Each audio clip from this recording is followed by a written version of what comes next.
sou Marcelo Zurita, né, para quem não conhece, atualmente presidente da Associação Paraibana de Astronomia e faço parte também da Bramon, tá, que é a rede brasileira de observação de meteoros, ok?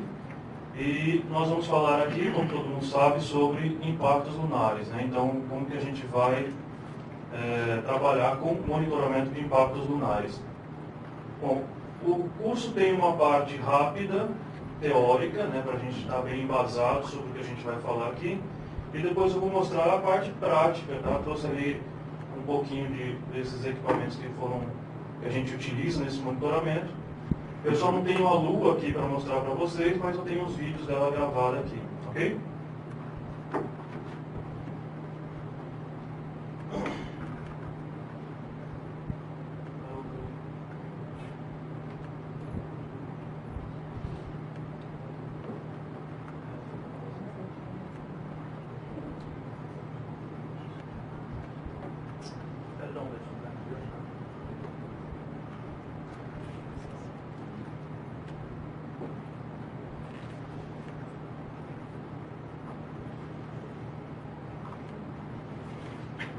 Uma sugestão. Poderia deixar a última fileira de luz acesa, fica muito escura, não dá nem para escrever. Eu adoraria, mas não sei como é que faz isso. A verdade é o seguinte, eu sei que todos têm esse interesse, mas a sala de controle está fechada, nós solicitamos a chave. Quando eles chegarem com a chave, a gente vai fazer isso. Porque o controle que está disponível, ou desliga todas ou acende todas.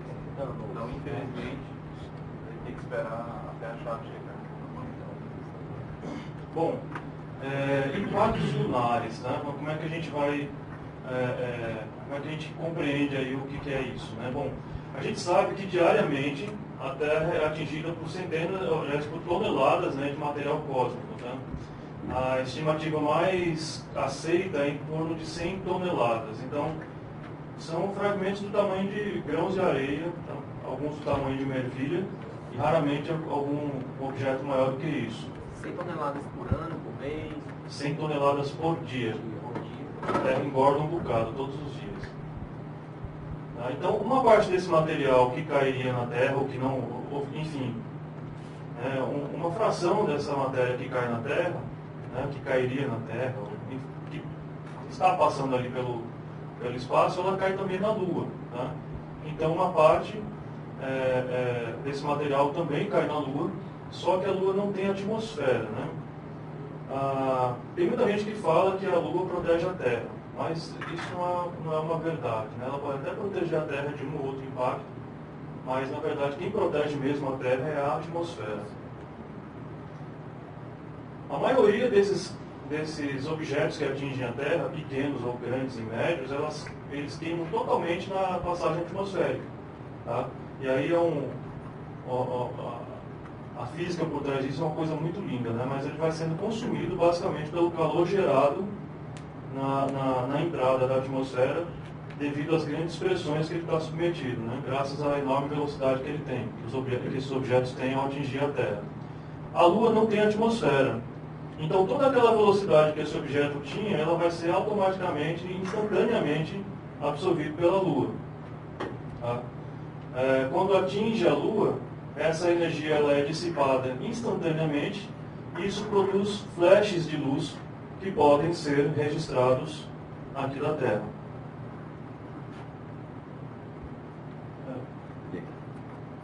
A bolsa do computador. Me passa. Bom, com o objetivo de registrar esses impactos, diversos observadores ao redor do mundo... A do computador, a maior.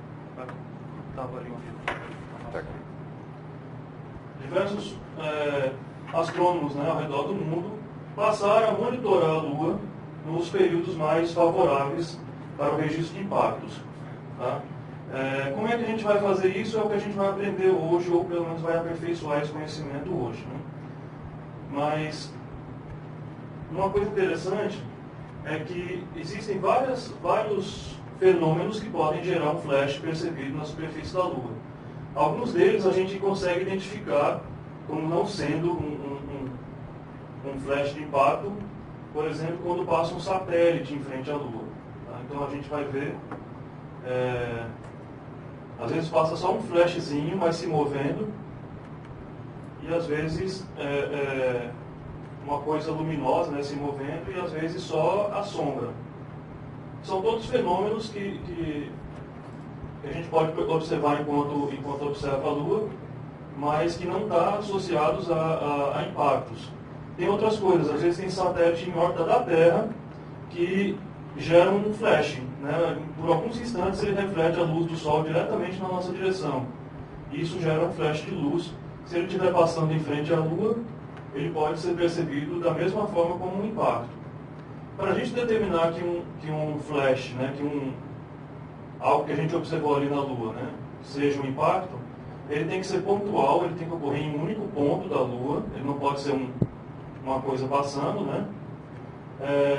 Ele precisa ser registrado em pelo menos 2 câmeras, então 2 câmeras em locais distintos, né?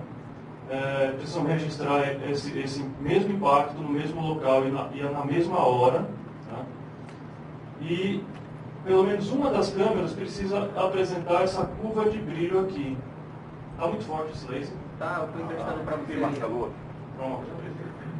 O laser é lugar é embaixo, tá? Certo. Esse aqui, né? Pronto.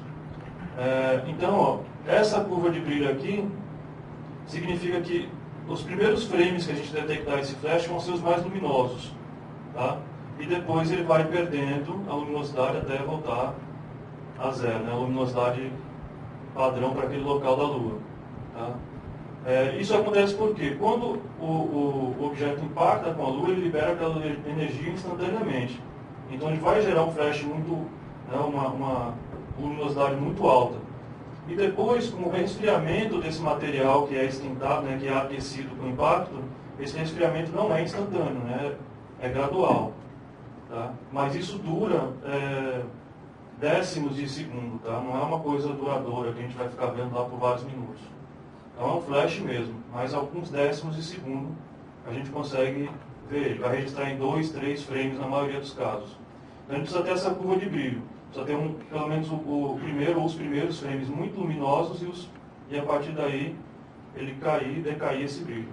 Se houver um registro do mesmo flash, na mesma hora, no mesmo local da Lua, por 2 câmeras diferentes, afastados pelo menos uns 100 km entre elas, e pelo menos uma delas houver o registro dessa curva aqui, ou seja, o primeiro frame mais luminoso e a partir daí um decaimento desse flash, indica que houve o registro de um impacto na Lua.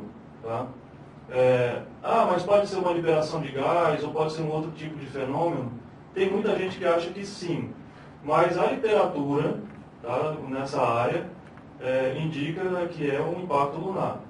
Pode ser algum outro fenômeno associado, existe uma possibilidade muito pequena que seja outro fenômeno. Tá? Mas para vocês terem ideia, já houveram alguns impactos desses, que a gente viu um impacto bem luminoso, né? Geralmente são os mais fortes, e depois, na passagem da sonda LRO, né, que é o orbitador lunar, foi registrado a cratera gerada por esse impacto. Tá? Então, a ideia de que isso seja um impacto é uma coisa bem clara já para a maioria dos cientistas. Ainda tem alguns que falam, não, pode ser uma pluma de material ejetado lá, de gases ejetados, mas isso não é muito bem aceito não nessa área, ok? Bom, aqui um exemplo, né, para a gente entender. Eu estou apresentando o PDF. Deixa eu ver se aqui dá para mostrar. Não vai dar para mostrar. Mas ele basicamente vai aparecer com um pontinho de luz. Esse flash aqui apareceria nessa posição aqui. A gente ia ver um pontinho de luz aqui brilhando. Tá? Depois eu vou mostrar os vídeos aqui, que está tudo no computador. Eu vou mostrar, a gente vai ficar bem claro isso. Bom, como que o impacto de um objeto com a Lua pode gerar um flash de luz? Eu já falei rapidamente por alto aqui o que é isso, tá? Mas um compilado do que a gente encontra na literatura, tá? Que é um material ejetado. Então aqui houve um impacto, né? Um pequeno asteroide, ou então um objeto, um meteoroide, né? Tamanho de uma laranja, se chocou com a Lua. A energia cinética dele é muito alta, porque a velocidade com que esses meteoroides atingem a Lua, ela varia de 10 km por segundo a até 70 km por segundo. Então, a velocidade muito elevada. Tá? Quem lembra da fórmula da energia cinética, massa vezes velocidade ao quadrado, dividido por 2. Então, se a velocidade é muito alta, né, ela ainda é elevada ao quadrado, a energia vai ser muito alta. Toda essa energia cinética, ela morre aqui, nesse ponto, onde ela encontra a Lua. Então, a conversão dessa energia, também pela lei de que toda a energia ela se transforma, ela nunca se perde, essa grande parte dessa energia é transformada em energia mecânica, né? Ele tem uma energia cinética, essa energia cinética é transferida para a superfície, e isso faz com que a cratera seja cavada, né? Uma outra parte dessa energia vai virar calor, e aí vai aquecer, né, o material ejetado, e esse calor é que vai justamente gerar o flash de luz. Um calor muito intenso no início, e com o tempo ele vai resfriando, mas só em alguns milissegundos ele vai resfriando e a gente vê esse brilho esmaecendo. Tá? Então é basicamente isso que gera esse flash de luz. Tá? Ainda tem algumas coisas que não são consenso nessa área, né, no estudo de impactos lunares, para dizer, digamos, para calcular qual a duração do flash, o porquê que esse flash dura tanto. Tem algumas coisas que não são muito, não é consenso, né? Apesar de já termos várias pistas do que mantém esse brilho por tanto tempo, né? Porque muita gente acredita que se for simplesmente o calor, o material derretido e tudo, esse flash deveria durar mais tempo. Tá? Então tem uma indefinição ainda científica a respeito do flash, mas em resumo é o calor gerado pelo impacto que é dissipado nessa matéria que é ejetada. Tem gente que ainda acredita que pode ser ionização da pluma que fica suspensa durante algum tempo, mas essa ionização também deveria ter uma duração maior. Bom, o tempo de duração disso vai depender basicamente da quantidade de energia absorvida e pela região afetada pela área da superfície ou pela radiação da bola de fogo em expansão, que é justamente isso aqui que a gente está mostrando. Tá? Se esse meteoroide cai numa área mais dura, a energia ela é liberada mais instantaneamente, né? Ela reduz bem mais rápido. Isso gera um flash mais luminoso, tá? Porque o aquecimento acaba sendo bem maior. Se ela cai numa região fofa, então a energia ela é dissipada, a conversão dessa energia acontece num tempo menor, a gente vai ver um flash mais tênue. Tá? Então depende muito da superfície. A gente estava conversando ontem à noite com o Lauriston, também acompanha a gente nesse trabalho, que de repente cai o meteoroide se choca com a parede de uma cratera.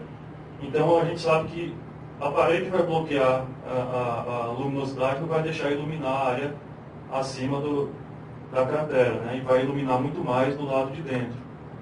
Então tem alguns fatores que modificam, né, a forma como a gente vai enxergar esse flash de luz. Mas a princípio, pela simples observação dele, a gente consegue calcular muita coisa.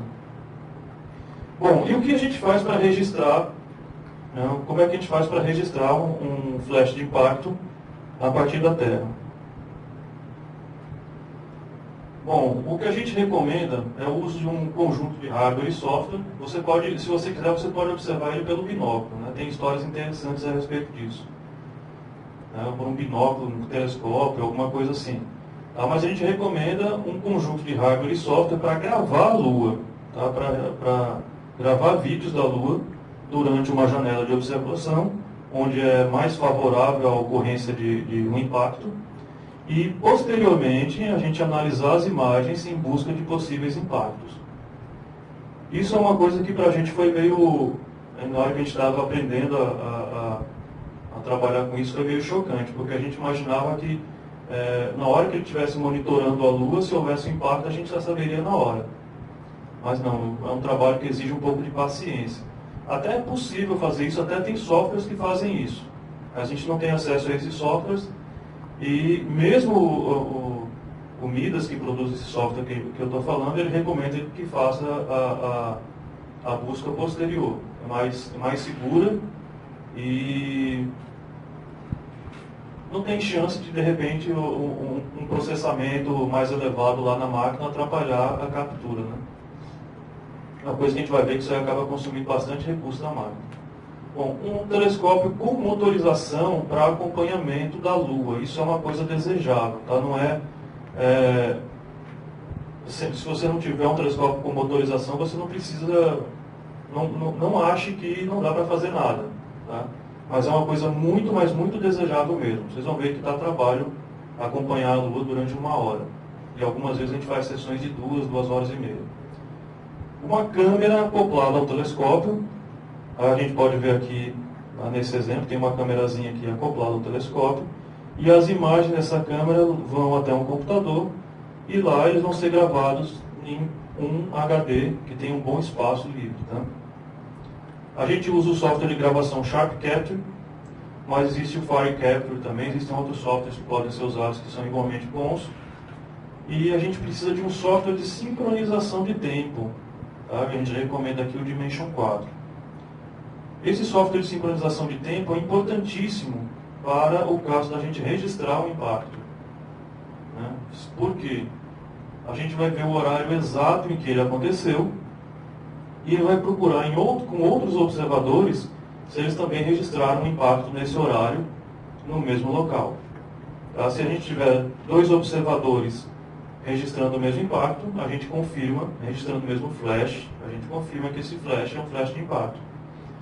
Tá? Após isso, a gente vai usar um software de busca, tá, para localizar os possíveis impactos, e aqui a gente está utilizando o Lunar Scan. Existem outros softwares também.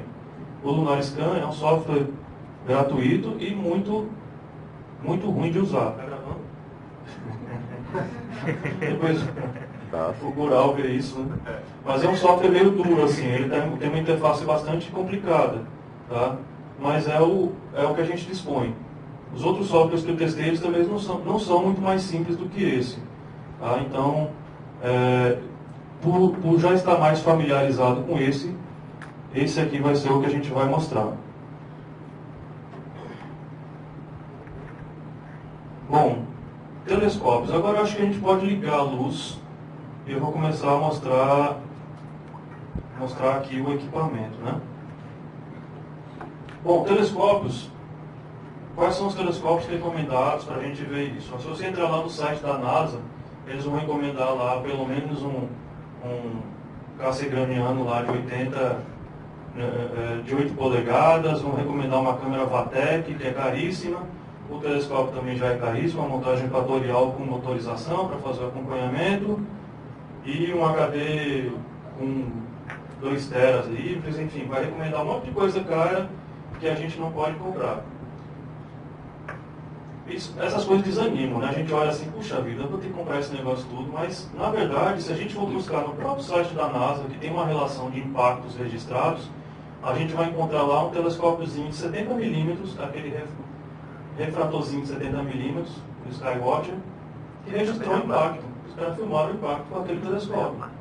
Então, de repente, com o que você tem, o telescópio que você tem em casa, você tem essa capacidade, tem essa possibilidade de registrar um fenômeno assim. E só para, agora que ligou a luz, que eu percebi que o grande Nelson Travini, que está aqui, a gente aplaudiu ele ontem à noite e aplaude de novo, porque Nelson é um dos caras que durante o projeto Lion estavam lá registrando fenômenos transientes na Lua, né? Então, só que no olho, né? Tem uma contribuição enorme para essa área da ciência. Bom, esse telescópiozinho que eu tenho aqui, eu comprei ele por R$700 há alguns anos atrás. É um Skywatcher de 130 milímetros, f5.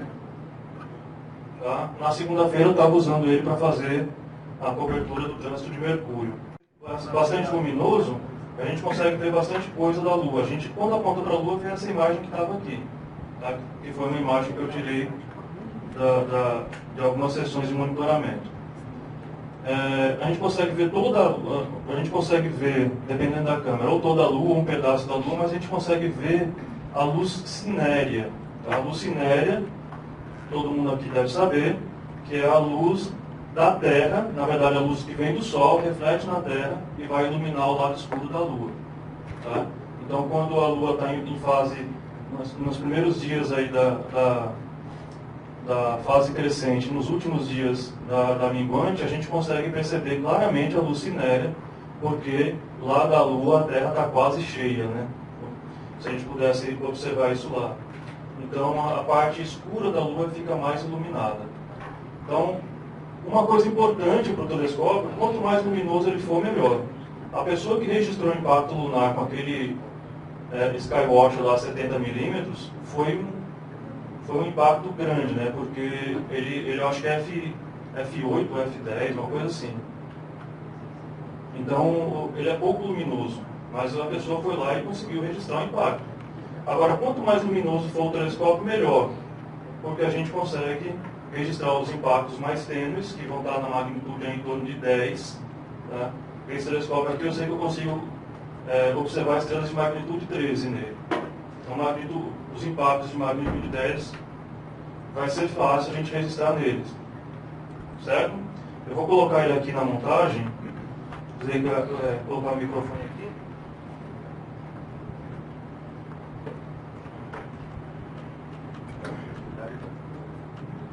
Eu não sei se está todo mundo familiarizado com uma montagem equatorial e tudo, então eu vou rapidamente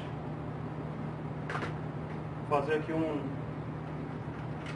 rápida explicação. Estou colocando aqui o tubo e a gente vai ver que ele não fica muito, da posição que eu estou colocando aqui, ele não vai ficar muito estável. Eita, eu já estou errando.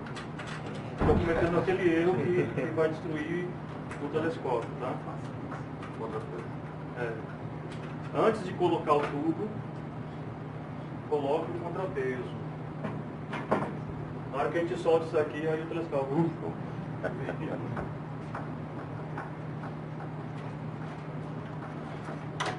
Então a primeira coisa é colocar o contrapeso. Se você não sabe mais ou menos onde a posição correta do contrapeso, eu recomendo que coloque o mais baixo possível.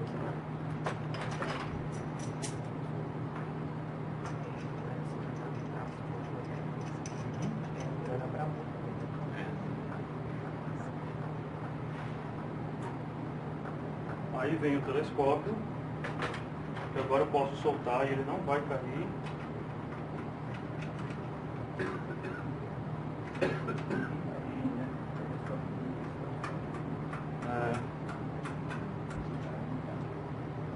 Certo? Então o contrapeso ele serve para que na hora que eu solte aqui ele não vire ao contrário, né? Então o primeiro passo que a gente recomenda é fazer o balanceamento dele. Ele não pode ter isso aqui, tá? Na hora que a gente vira ele, qualquer posição que a gente coloca, ele tem que ficar parado.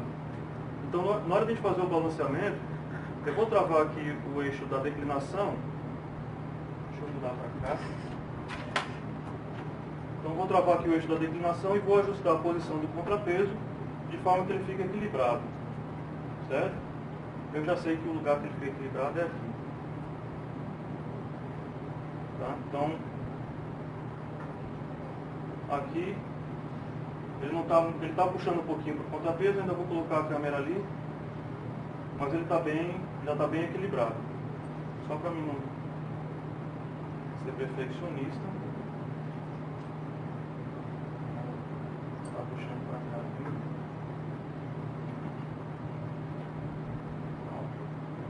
Aqui está ok. Então eu posso travar a ascensão reta e ajustar o da declinação. Isso aqui está bom, certo? Na declinação é mais ou menos a mesma coisa, só que se ele estiver puxando para um lado, você tem que folgar aqui os anéis e reposicionar ele, ou então folgar a parte que prende, que é essa daqui, a parte que prende no dovetail, né? que fazer o ajuste para ele ficar balanceado. Tá? Tudo isso a gente faz para não expor a montagem a grandes esforços, e aí a gente pode danificar as engrenagens dela, pode, a motorização pode ter problema, né, para fazer o acompanhamento. Assim está ok, está ótimo. Aí o segundo passo, e de repente o mais importante nesse acompanhamento, é fazer o alinhamento polar. Aí, como é que a gente vai fazer isso? A gente tem que alinhar, né, deixar esse eixo, que é o eixo da ascensão reta, paralelo ao eixo de rotação da Terra. Então, imaginando que o Sul seja aqui, eu vou apontar ele para cá. Existe forma de fazer isso muito mais preciso, mas eu recomendo que a gente busque referências no horizonte que estejam na direção sul, aponte para lá e... certo? Vai deixar ele apontando para o sul e vai colocar aqui, olha, aqui tem uma graduação, volta para o outro lado. Aqui tem uma graduação que, se esse telescópio estiver aprumado, tem uma bolha de nível aqui inclusive, se ele estiver em prumo, basta eu colocar a latitude local. Ele está aqui com a latitude de João Pessoa. Né? Aqui no Ceará, nessa posição vai ser 3, então ele vai ficar mais ou menos aqui. Certo? Precisa ser preciso esse alinhamento? Quanto melhor, quanto mais preciso, melhor. Esse telescópio é bom, né? Ele tem um extensor, mas uma coisa que acontece é que a maioria dos telescópios que a gente compra não vem com esse extensor e você não consegue setar a latitude local, por exemplo, aqui no Ceará. Esse não vem com extensor, não. Esse aí não vem, provavelmente você mandou fazer, não foi? Eu comprei duas buchas de PVC 75 milímetros, juntei com um tubozinho de PVC de 75 milímetros, tem umas buchas de redução, umas luvas de redução que encaixam perfeitamente nessa montagem. Ah, de PVC? É. Vou querer ver para falar. Se a tua montagem for essa, EQ32, eu te passo o esqueminha, tá certinho. Mas tem outras formas também de se fazer. Tem que fazer uma extensão do parafuso também, para pegar ele aqui em cima. Tá? Mas é uma coisa importante também. Quem mora, né, em baixas latitudes sempre vai ter esse problema. O contrapeso bate no tripé. Aí tem gente que pega e inverte a posição do pino, né, para o sul ficar para esse lado aqui. Às vezes ainda assim bate no tripé, e é uma coisa que eu não recomendo muito, porque ele fica mais instável aqui, né? Ele não fica muito centralizado o peso. Então ele fica mais fácil de cair para esse lado. Mas nesse ponto aqui a gente vai estar com um alinhamento mais ou menos correto. O interessante é que o monitoramento da Lua, eu acho que eu pulei esse slide lá, os horários mais propícios para a gente fazer, né, os momentos mais propícios são próximos é próximo à Lua Nova, tá? Os primeiros dias da Lua crescente ou os últimos dias da Lua Nova, da Lua minguante, tá? Lua Nova é o dia que a gente não enxerga a Lua de jeito nenhum, entende? Só aquele momento, aquele dia, né? Então a Lua minguante vai até essa Lua Nova, depois da Lua Nova a Lua crescente, ou seja, ou no início da noite, né? Ou no final da madrugada. Nessas condições, a gente vai apontar geralmente ou para leste ou para oeste, né, com alguma variação em função da posição da Lua. E nessas condições, o parâmetro mais importante para a gente acertar no alinhamento polar é a elevação da montagem, a elevação do eixo polar. O azimuth implica pouco nesse tipo de acompanhamento, porque ele está próximo ao horizonte, a gente só vai ter a componente da elevação ali. Né? O azimuth ele influencia mais quando ele está mais alto no céu, ou mais para norte ou mais para sul. Tá? Isso é uma coisa interessante. Geralmente eu só perco tempo mesmo ajustando a elevação. Eu só pego uma faixa curta do horizonte, então eu vou trabalhar mais na elevação. Tá?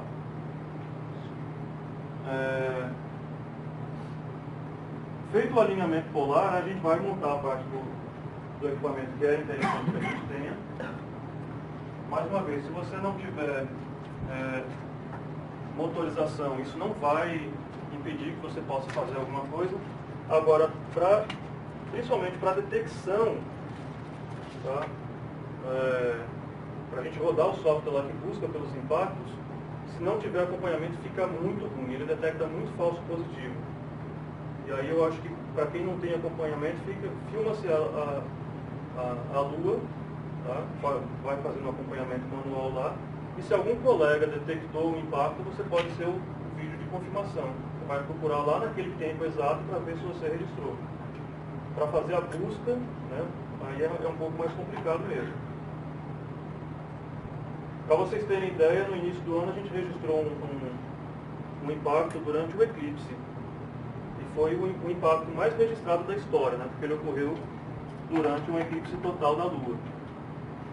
Um colega de Campina Grande, chamado Diego Ramon, que filma tudo quanto é eclipse, tudo quanto é evento astronômico, do início ao fim, ele registrou esse impacto numa câmera super zoom. Sem telescópio, sem montagem, sem acompanhamento. A câmera com o tripézinho lá, de vez em quando ele apontava para a Lua, deixava filmando. E na hora, inclusive, passou uma nuvem gigantesca, ela dá uma brechinha, deu flash do impacto. Tá? Foi o impacto foi muito luminoso, né? Então, isso aqui é exatamente o equipamento que eu utilizo para fazer o acompanhamento. Tá? É um kit de motorização. Ele tem um movimento da ascensão reta e da declinação. Alguns desses kits não têm o movimento da declinação. Não tem problema nenhum. A única diferença é que para fazer o ajuste, às vezes a gente vai ter que fazer na mão, né? Fazer o ajuste da posição. E uma coisa interessante aqui, ele tem uma opção de colocar na velocidade das estrelas, na velocidade do Sol e na velocidade da Lua. Entretanto, ele não é inteligente ao ponto de saber qual é a velocidade da Lua naquela noite. Porque como a órbita da Lua ela é muito alongada, então, mas não precisa nem ser tão alongada assim, né? Ela tem velocidades distintas, né? Velocidades radiais distintas dependendo da posição da Lua, né? Da proximidade que a Lua está da Terra. Então, eu acredito que ele deve usar uma velocidade média e isso implica que eu preciso ficar fazendo correção constante, tá? Para ele acompanhar a Lua certinho. Tá? Porque tem hora que a Lua está mais rápida do que a velocidade que ele está utilizando, tem hora que ela está mais lenta. Aí, a cada 10 minutos, mais ou menos, eu tenho que ir lá e ajustar a posição para continuar naquela área que a gente está monitorando. Essa motorização ela funciona tanto com pilhas, tá? As pilhas de alcalina, que é essa aqui, a gente chama de pilha barril, né? 4 pilhas, ou ela funciona com uma fonte de 6 volts. Essa é do equipamento.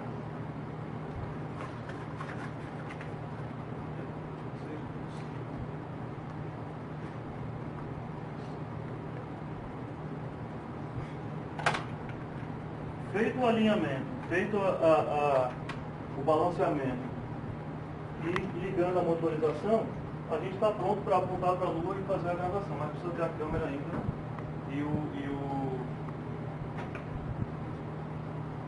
ligar no computador, certo? Então, aqui eu vou apontar para a Lua, tem uma buscadora aqui para ajudar no primeiro momento, mas a Lua é um objeto muito fácil da gente encontrar. Aí, com relação a câmeras, vou dar a dica aqui, que talvez seja mais em conta para quem quiser começar a brincar com isso. Uma webcam, uma luva de redução 32 por 25. Tá? Atenção à forma de colar ela aqui. Você vai ver que essa luva aqui ela encaixa perfeitamente numa buscadora de 1.25. Encaixa perfeitamente. E eu utilizei a famigerada cola quente para prender ela aqui. Tem que centralizar direitinho, tá? Mas isso funciona perfeitamente.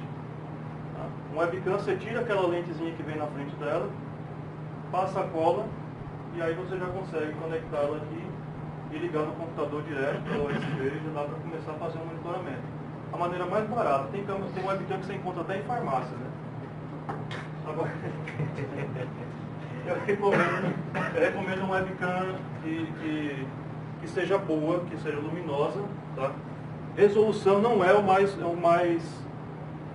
o parâmetro mais interessante para a gente analisar. A gente tem que ver se ela é luminosa, se ela tem capacidade de filmar no escuro, né? Então, com pouca luminosidade. Outra coisa, outra sugestão. Isso aqui é uma câmera de vigilância, tá?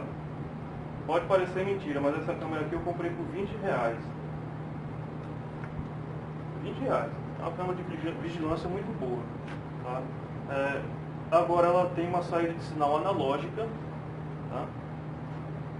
E ela funciona com uma fonte de 12 volts. Então eu vou ter que, esses R$20 aqui vai aumentar um pouquinho, porque eu vou precisar comprar uma fonte para ligar nela, uma fonte de energia,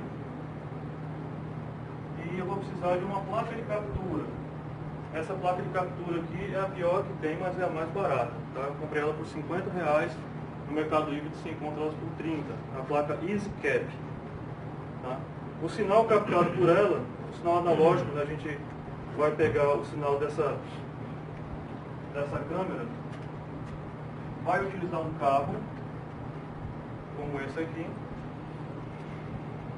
que a gente faz, né, você compra, inclusive, compra o cabo lá nas lojas que vende material de vigilância, compra os conectores que são baratinhos também, e a gente consegue descascar o cabo e prender aqui e fazer um cabo como esse. É simples, eu não vou entrar nessa parte, mas é simples de você pegar e construir um cabo como esse para você ligar a câmera. Aqui eu ia precisar de outra pecinha para ligar ela aqui e ela não tem um conector. Então desencapa o fio e coloca ela aqui. Então ligou a câmera, o outro lado a gente vai ligar na fonte, que é essa aqui, e ligar na placa de captura, que a gente vai ligar no computador, na porta USB do computador. Certo? Então, forma simples. Uma câmera de vigilância, e aí eu vou recomendar, tem uma câmera muito boa, que é a Samsung SCB 2000, que a gente não encontra mais ela nova para vender, mas é fácil de encontrar ela usada. Tá? Ela tem um sinal muito bom, só que aí a gente vai precisar de umas configurações específicas. Quem quiser fazer, entre em contato que eu faço essas configurações todas. Tá? Umas configurações específicas, depende também de cada câmera, né? E aí a gente vai colocar ela aqui e fazer o monitoramento. Para mostrar para vocês, eu vou mostrar com a câmera USB. Como eu disse, eu também não vou ter lua, né? Mas ela é simples. Se a gente for usar uma câmera de vigilância, a diferença é a placa de captura e a fonte que a gente vai precisar colocar mais. A câmera USB, ela não é melhor do que a câmera de vigilância, mas ela tem a vantagem de eu poder usar direto o cabo USB no computador. Certo? Então, resumidamente, aqui a gente tem um setup pronto. Tá? Vocês viram que não deu muito trabalho para montar, né? Um setup pronto para iniciar um trabalho de monitoramento. Se ele estiver alinhado, estiver balanceado e já com esse material pendurado, ligado no computador, a gente tem a possibilidade já de iniciar o trabalho. Né? Aqui os slides que eu coloquei aqui para me lembrar de falar de tudo, e eu só esqueci de passar os slides. Eu esqueci de falar da história da câmera planetária dedicada. Pronto. Uma outra opção muito boa e também muito recomendada é utilizar uma câmera planetária. O Isaac está por aqui? Traidor, foi fazer o último curso. O Isaac trazer a câmera planetária para mostrar, inclusive. Eu não tenho câmera planetária, as minhas condições de astronomia amadora são meio restritas, tá? Mas uma câmera planetária ela tem a vantagem de ser feita para esse tipo de coisa. A gente pode colocar umas configurações específicas nela e que vão ajudar, principalmente depois a gente fazer as análises, né? Porque, por exemplo, essa câmera aqui, ela tem uma história que é uma maldição de qualquer webcam, inclusive das câmeras de vigilância, que é a configuração automática. Você aponta ela para o que você quer filmar e ela se autoconfigura. Tá? Isso é lindo, principalmente quando você fazer transmissões na internet, ou se fazer uma live e tudo, mas para ciência é complicado. Tá? A gente vai ver, principalmente na segunda parte do curso, que registrado o impacto, a gente vai analisar ele. A gente quer, uma das informações mais importantes que a gente tem no impacto é a energia que ele liberou. Isso a gente vê através do flash. Qual a energia que esse flash liberou? Uma pequena parcela dessa energia, da energia total, é o flash que a gente enxerga. Então, se a gente consegue calcular o brilho, a luminosidade que esse flash emitiu, a gente consegue calcular um monte de coisas, como a massa do meteoroide, a gente consegue, por outros parâmetros, estimar a velocidade, né? A gente consegue calcular, por exemplo, qual é o tamanho da cratera que ele deve ter formado.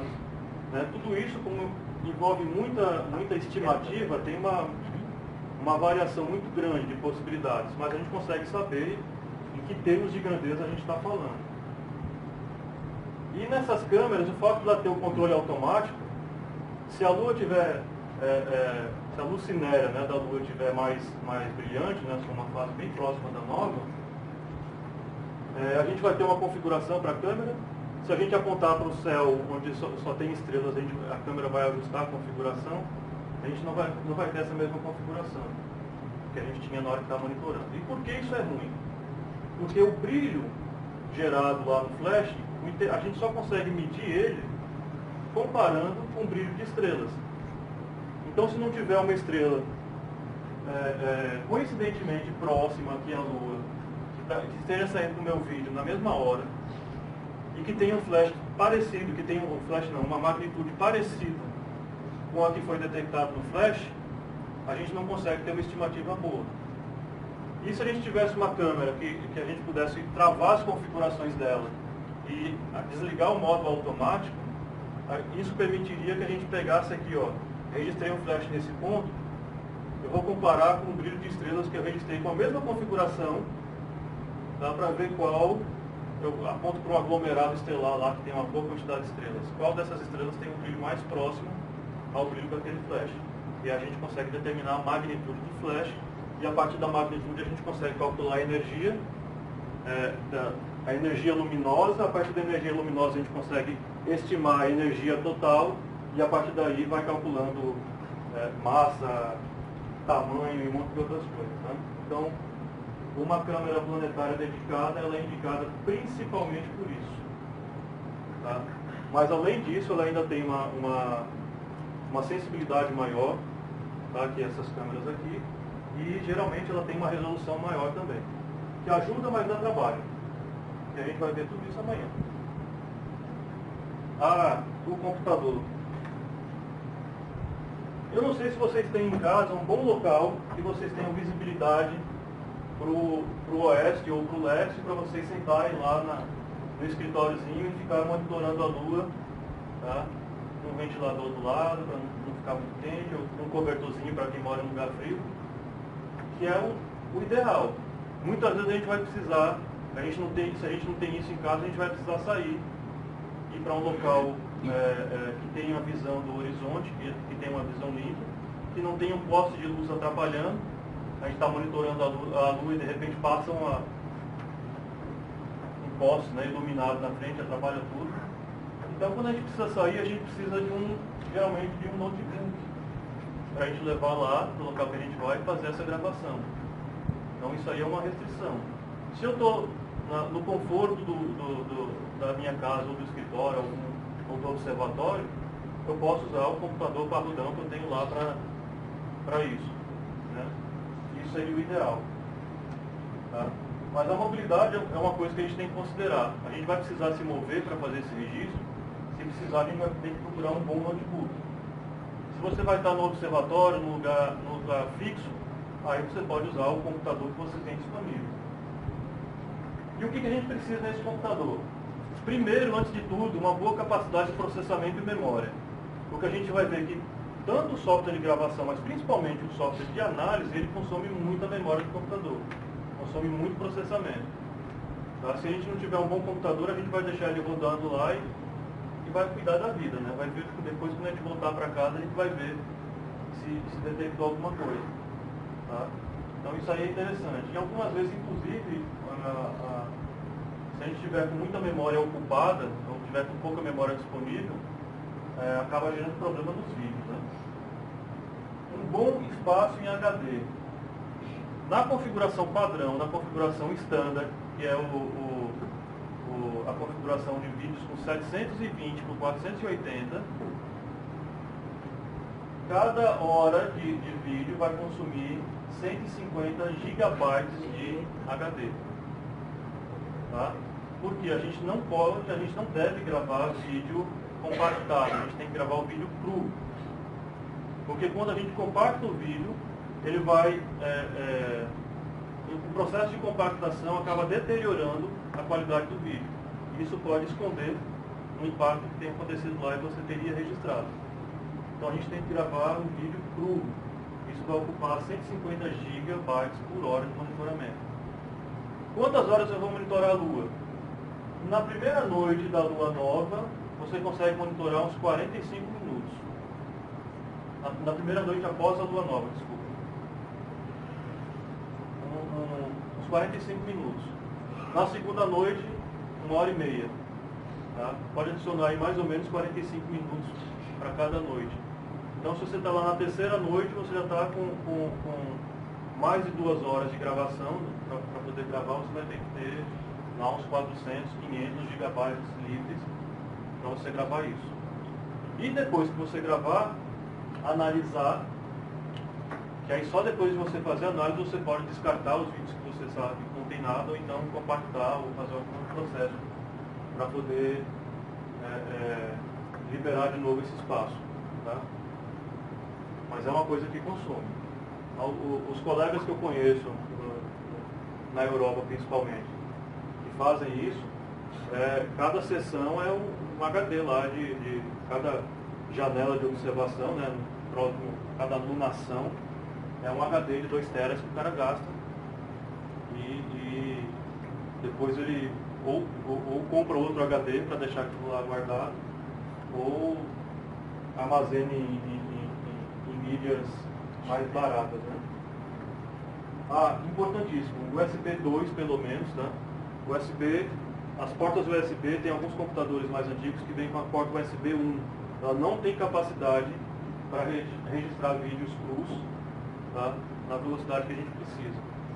Tem que ser USB 2 ou USB 3. O mais indicado é o USB 3, que aí você consegue colocar aquela câmera planetária com alta resolução e gravar pelo menos 30 frames por segundo. Tá? A taxa de frames do vídeo também é importante, porque para a gente detectar aquela curva de luz. O primeiro flash de impacto que foi gravado em vídeo, que foi registrado em vídeo e confirmado aqui no Brasil, tiveram 2 gravações. Uma foi com esse telescópio e com a câmera SCB, que eu não tenho aqui, inclusive eu estava com o Zé Lucas. Tá? Foi com esse telescópiozinho aqui e a gente conseguiu gravar o flash em 13 frames. Isso é uma coisa bem diferente, né? Normalmente a gente vai conseguir gravar em 3, 4. O flash foi registrado em 13 frames de vídeo e numa câmera planetária do David Duarte, do Romualdo, lá em Maceió, ela foi registrada acho que em 4 ou 5 frames, né? Porque a taxa de frames por segundo estava menor. Então se fosse um flash padrão com 4 frames a 30 frames por segundo, lá teria pego em 1 apenas. E se a pessoa registrar em 2 telescópios apenas um frame, a gente não pode afirmar que é um flash de impacto. É uma grande possibilidade, mas a gente não pode afirmar com certeza que é. Então, feito isso, a gente vai precisar de, né, tendo telescópios, equipamentos todos, câmera ligada aqui bonitinho, a gente vai precisar de um software de gravação. E aí tem uma coisa que é importantíssima também, tá? Sincronização de tempo. Lembra que eu falei? Eu preciso que o mesmo flash seja registrado no mesmo local da Lua, no mesmo horário, por 2 câmeras diferentes, né, que estejam distantes entre si, de preferência. Por que distantes entre si? Porque um flash, na mesma posição, ela pode ser gerada por um satélite, né, um flash de um satélite. Um satélite estava passando lá distante, mas em determinado momento a luz do Sol bateu nele e refletiu exatamente na sua direção. A pessoa, o seu vizinho lá do outro lado do quarteirão, também recebeu esse flash vindo da mesma direção. Então ele pode detectar esse mesmo flash no mesmo local da Lua, mas não era um flash de impacto, era um flash de satélite passando. Tá? Então, para evitar que a gente confunda eventos próximos da Terra com eventos na Lua, a gente tem que ter uma boa paralaxe. A gente tem que ter uma boa distância entre os dois observadores. Se ele aparecer na mesma posição, é porque ocorreu na Lua. Tá? Outra coisa também que pode acontecer é um meteoro. Como é que chama aquele meteoro que vem na sua direção? Tem um nome técnico para isso, eu não esqueci. On the Head-on, né? Pronto. Meteoros que vêm na sua direção. Tá? A gente vê um meteoro, ele vem, dá um brilho e reduz. Se ele vem na sua direção, você só vê um flash. Sem se mover no céu. Então esses meteoros eles podem também ser detectados na nossa atmosfera. Tá? Eles estão na nossa atmosfera e eles podem ser detectados na direção da Lua. Tá? Isso faria parecer um flash de impacto, mas na verdade é um evento ocorrido na nossa atmosfera. Então, para que haja essa confirmação, pelo menos 2 observadores distantes, recomenda-se pelo menos 100 km de distância. Software de gravação. Eu vou mostrar para vocês aqui o Sharp Capture. Acho que é bom desligar novamente aí. Então.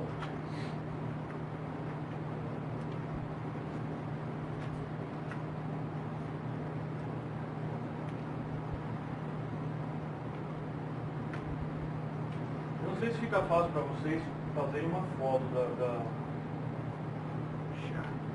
da tela, porque tem umas configurações aqui que são importantes. Né? Se vocês não puderem, depois a gente liga a luz para vocês fazerem a anotação no papel. O Firecapture, que eu acho que é produzido pela uma fabricante de câmeras, acho que é Luma, ele também é muito bom. Eu cheguei a testar ele algumas vezes, mas eu estou mais habituado mesmo com o Firecapture. A primeira coisa que a gente faz na hora que abre ele é detectar, ver as câmeras que tem detectadas. Né? Quando a gente clica aqui em câmera, as câmeras que estão conectadas no computador vão aparecer aqui. Olha, tem a câmera webcam integrada, que é essa aqui. Tá? A câmera do notebook. E tem essa outra câmera aqui USB, que é justamente essa câmerazinha aqui.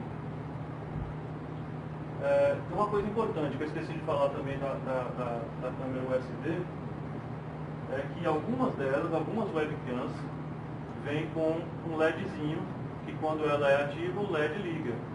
E se esse LED ligar ali dentro do telescópio, vai desgraçar a sua imagem. Então, a gente tem que ter cuidado com ele. Eu não recomendo cortar, arrancar ele fora, porque algumas vezes aquela corrente que passa por ali tem outra função também. Então o melhor é você cobrir esse LED com tinta preta, esmalte preto, tá? Cobre até ele não iluminar mais, ou então com uma fita isolante, faz uma boa improvisada lá, para poder cortar a luminosidade desse LED. Tá? Deixa eu apontar essa a um lugar mais iluminado. A nossa lua vai ser ali.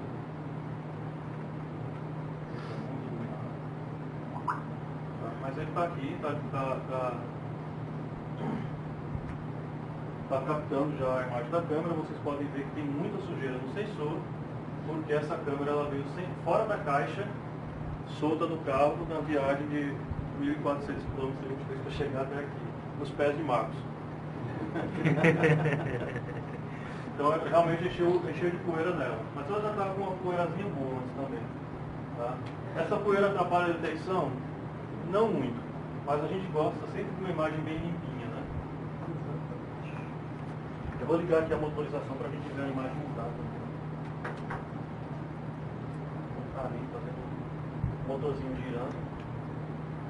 Então, vai fazendo um acompanhamento. Imagina que eu estou aqui apontado para a luz. O que é importante para mim? O Sharp Capture, ele tenta captar a imagem na configuração que a gente colocou aqui, ó. Configuração de frames por segundo. A gente vai tentar captar 30 frames por segundo. Mas nem sempre ele consegue. Agora mesmo, nessa resolução ele está a 7.4 frames por segundo. Quem chamou?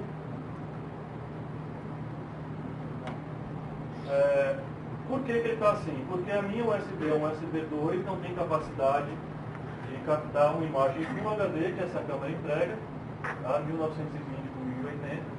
Ela não tem capacidade de coletar 30 frames em Full HD por segundo. Então ele ajusta a taxa de frames para não perder, né? não quebrar o vídeo. Tá? Então aqui eu tenho duas alternativas. Ou eu reduzo a resolução, que é o que eu vou fazer, ou então eu reduzo a taxa de frames. É melhor você reduzir a resolução. Reduzir a resolução por quê? Porque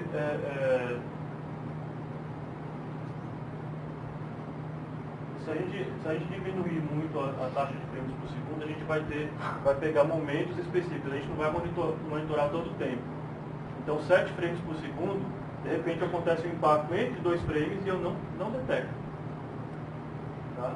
Então é melhor que você esteja pelo menos 30 frames por segundo para fazer essa gravação. Eu não mostro aqui a resolução. Aqui também tem o tempo de exposição que deve estar diferente.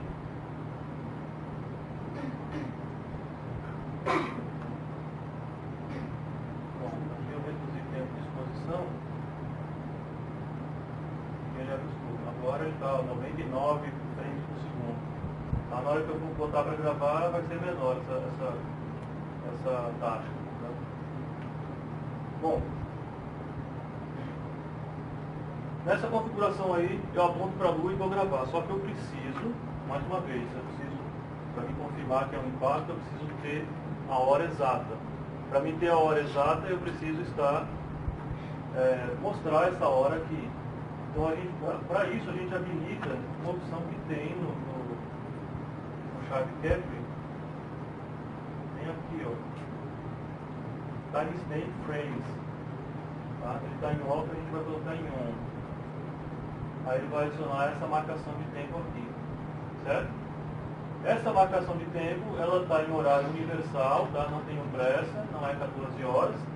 Tá? Agora são 11 horas e 34 minutos. Seria, já está no horário universal. Isso a gente configura. Tá? Qual é o horário universal? Acho que a gente configura no sistema operacional mesmo. Tá? Quando a gente configura o time zone, né? Quando a gente configura o fuso horário, a gente está dizendo aqui que estamos no fuso horário de Fortaleza, que é UTC-3, ou seja, o tempo universal -3, e não tem horário de verão. Então, a hora do computador aqui, ó, 11h34, ele vai ajustar, tá? Adicionando 3 horas e vai obter o horário universal. Tá? Então, habilitou. Aqui essas configurações vai depender muito da câmera e vai depender muito da configuração do setup como um todo, né? Mas o que a gente vai tentar ajustar aqui, tanto no tempo de exposição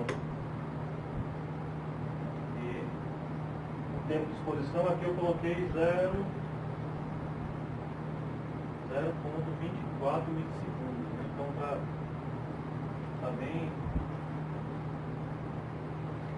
bem alto, bem baixo. Eu poderia colocar 33 milissegundos e olha só quantas poeiras tem. Nossa!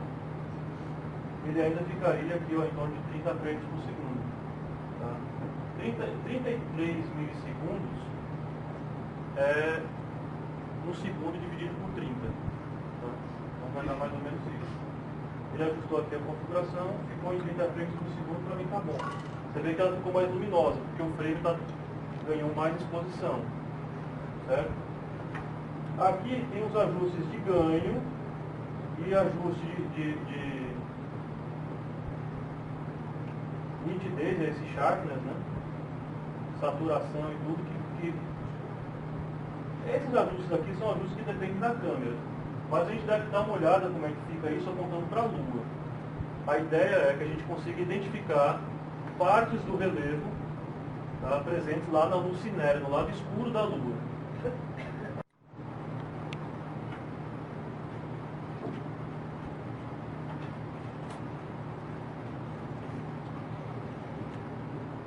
Por que é interessante a gente identificar o relevo?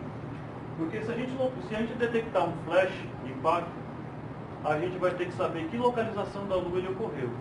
A gente vai procurar as coordenadas selenográficas desse flash. E para a gente fazer isso, a gente precisa ter crateras de referência.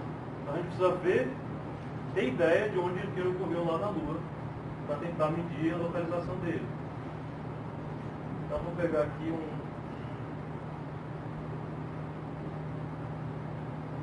Pessoal, se vocês forem tendo dúvida, falem. Porque quando eu começo a falar, é difícil parar.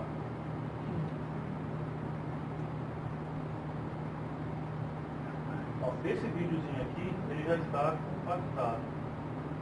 Já está comprimido, já para não ficar ocupando muito espaço no meu computador. Mas é um dos vídeos que foi filmado durante as Geminídeas de 2017.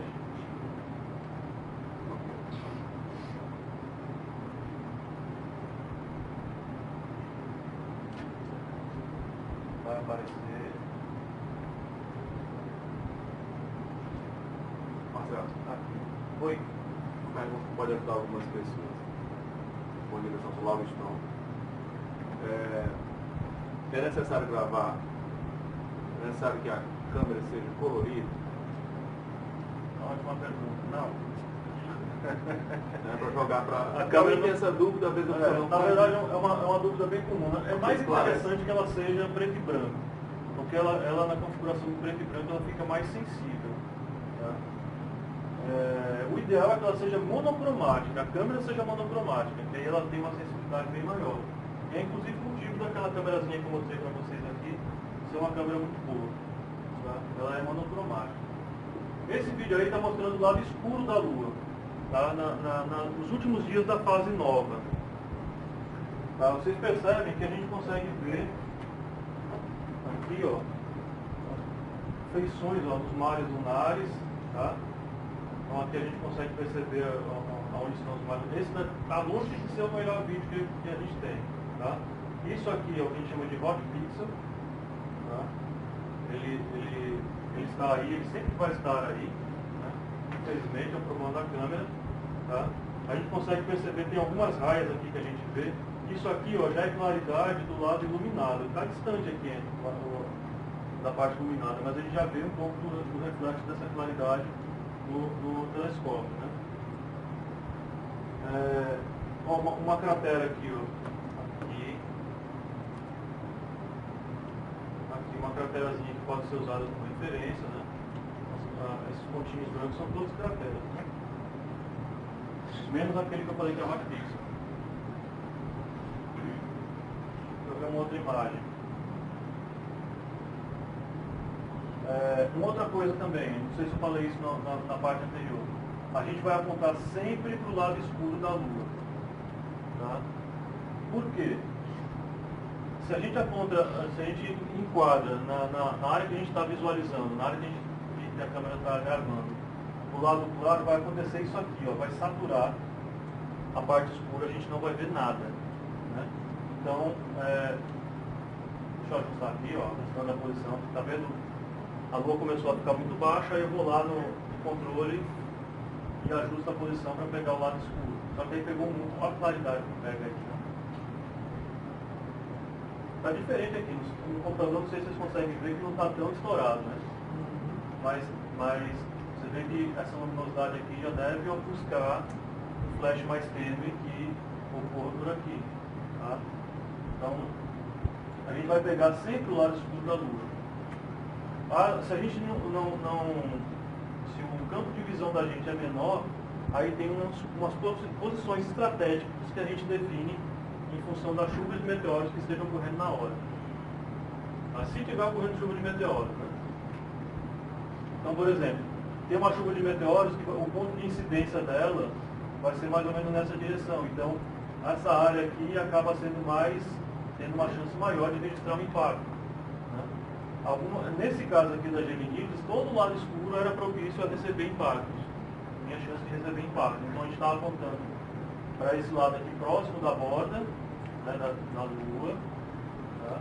Esse lado oposto, justamente nessa direção aqui foi que aconteceu o impacto nessa noite.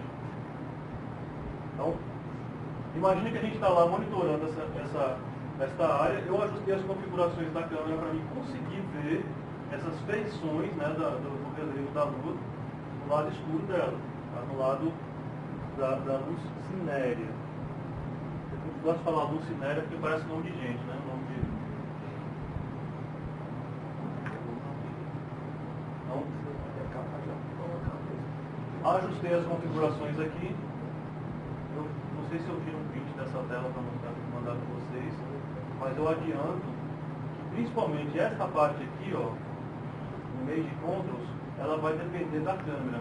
Tá? Algumas câmeras não aparecem esses controles aqui. Tá? Mas isso vocês vão ajustar basicamente ganho. O ganho, ó, quanto mais a gente aumenta o ganho, mais claro fica a imagem. Certo? Então eu vou ajustar o ganho e o sharpness, essa parte aqui é um efeito de software para deixar mais nítida a imagem. É interessante a gente deixar a imagem nítida para a gente ter pontos de referência mais claros lá na superfície da Lua. Mas está suja, viu, ambiente?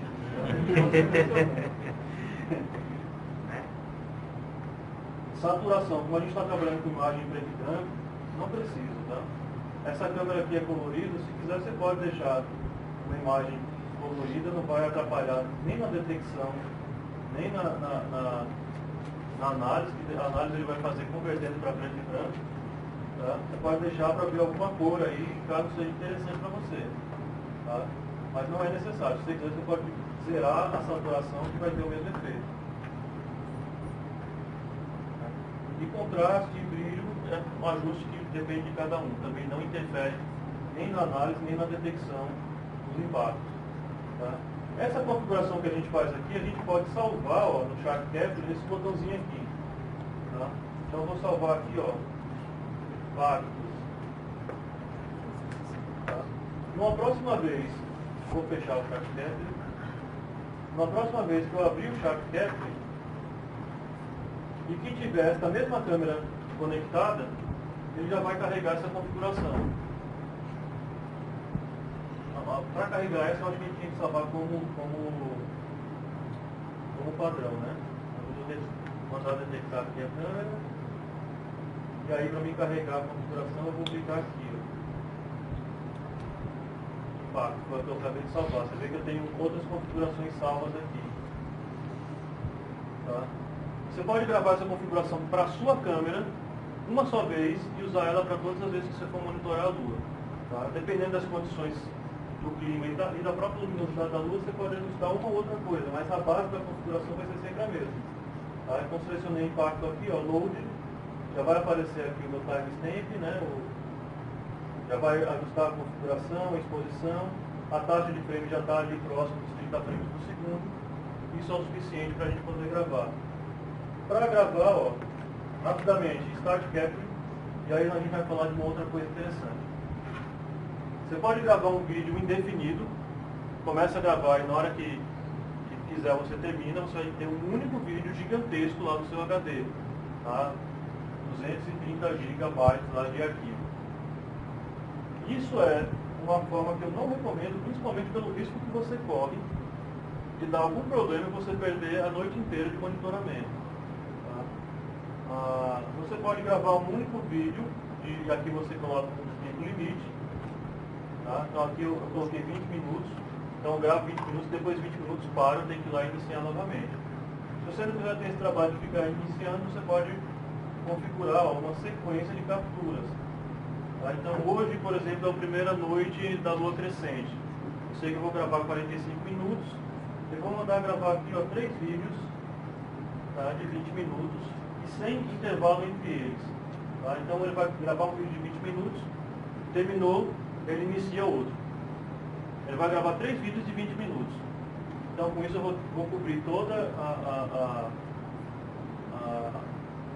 a noite, né, daquela lua, e com isso, quando terminar essa gravação, a gente já pode pegar e colocar para analisar. Tá? E aqui, ó, 3 vídeos de 20 minutos, eu vou colocar para iniciar.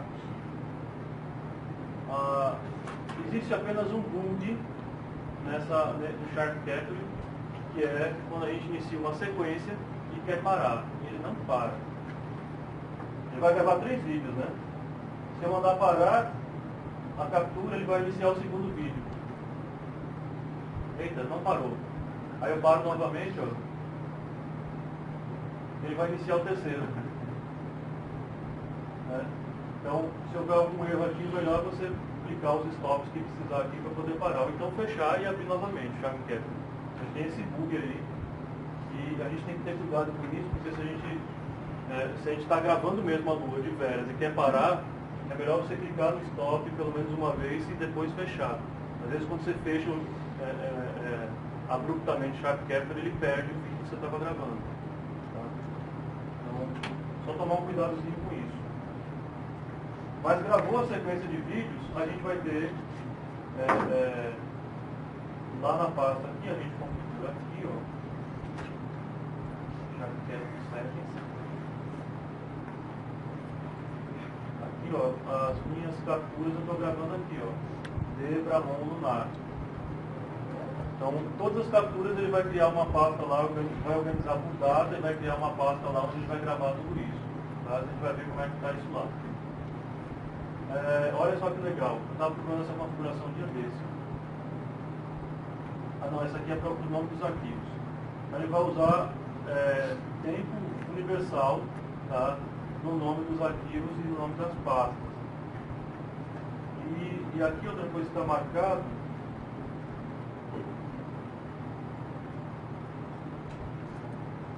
ele vai organizar com esse formato de data aqui, ó, ano, mês, dia. Certo? Então aqui, ó, ano, mês, dia significa que ele vai criar a pasta mais ou menos nesse formato. Aqui está como Júpiter, mas não está tudo. Então, a lunar, 2019, 11, 15, Júpiter, e aqui o nome da pasta. O nome do arquivo, né? Então vamos procurar essa pasta lá. Na hora que a gente grava, inclusive, aparece uma opção lá em cima de abrir a pasta de destino, tá? Essa aqui, ó. Vou colocar só um mesmo.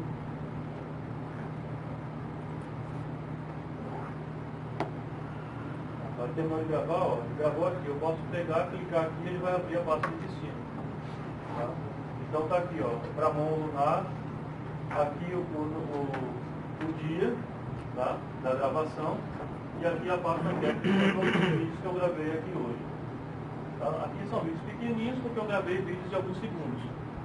Normalmente eu gravo vídeos de 20 minutos e cada vídeo desse ocupa 48 GB de memória. Certo? Então, mais uma vez, o disco livre é importante na hora da gente fazer uma gravação dessa. Tá? Então, por mais que a gente tenha, como é que pode dizer? Por mais que a gente tente reduzir isso daí, não dá. A gente tem que gravar o vídeo cru, isso vai ocupar essa taxa aí de cerca de 150 GB por hora de gravação. Então, tendo esses vídeos gravados aqui, a gente está pronto para fazer as análises, mas essas análises a gente vai fazer na segunda parte de amanhã. Antes, eu preciso falar de um outro programa que é também interessante para a gente usar durante o monitoramento, que é o software para fazer a sincronização do horário. Tá? Por quê?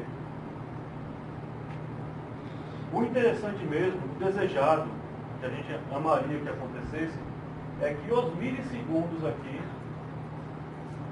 estivessem batendo nas duas gravações que a gente fizesse em locais distintos. Tanto que o recomendado lá pela NASA, naquele site que decepciona a gente, que faz a gente querer desistir, é que a gente utilize um receptor de GPS que tem um sistema que joga na imagem, direto no cabo de vídeo lá da câmera, joga a hora com precisão de milissegundos. Então a imagem já chega no nosso computador com a marcação de tempo lá. Tá? Eu esqueci como é o nome desse dispositivo. Tá? mas é um dispositivo caro que a gente não encontra no Brasil, por sinal. Não tem no Brasil. Não tem. A gente tem que comprar de fora. Eu vou mostrar aqui um exemplo dele.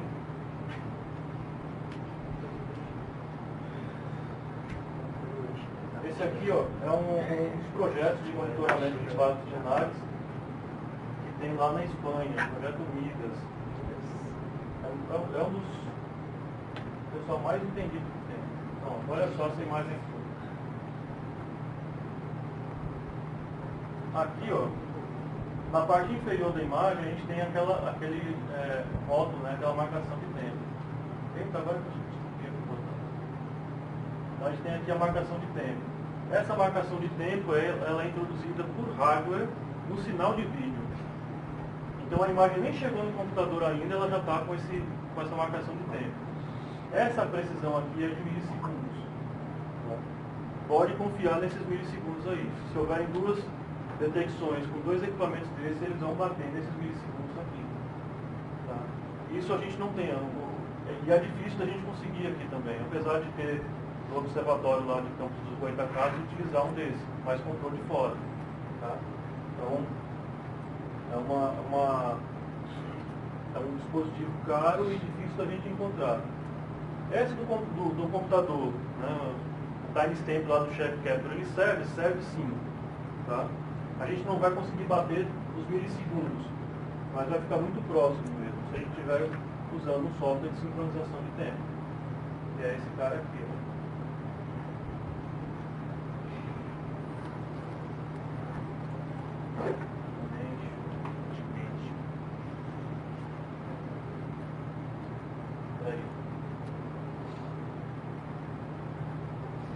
Esse software é gratuito, a gente baixa ele na internet, agora não vou ver aqui no site.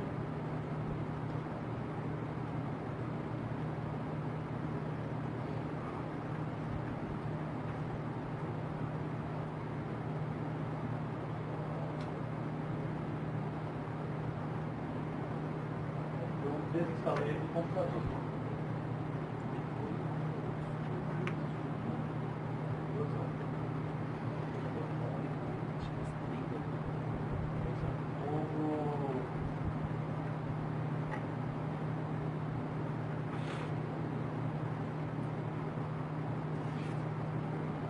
O Dimension 4, ele tem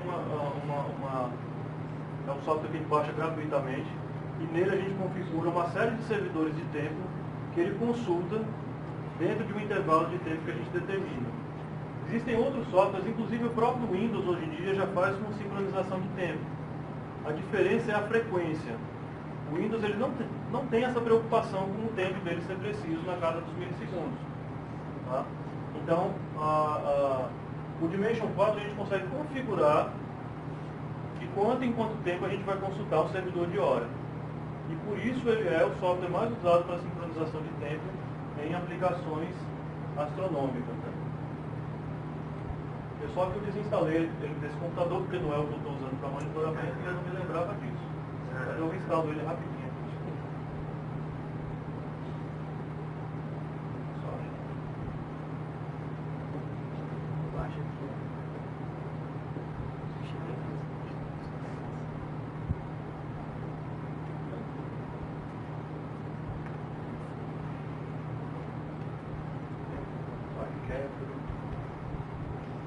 Existe também um software chamado NTT, tá?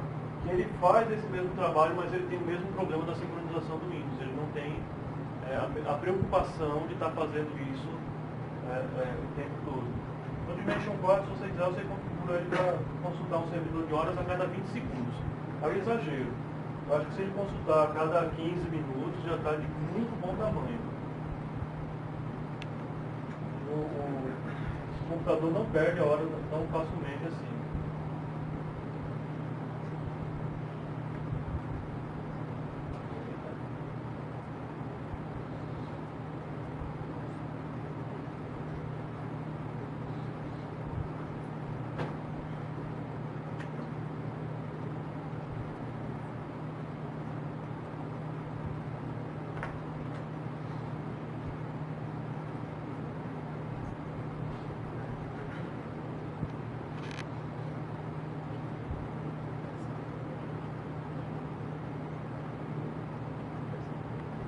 rapidinho.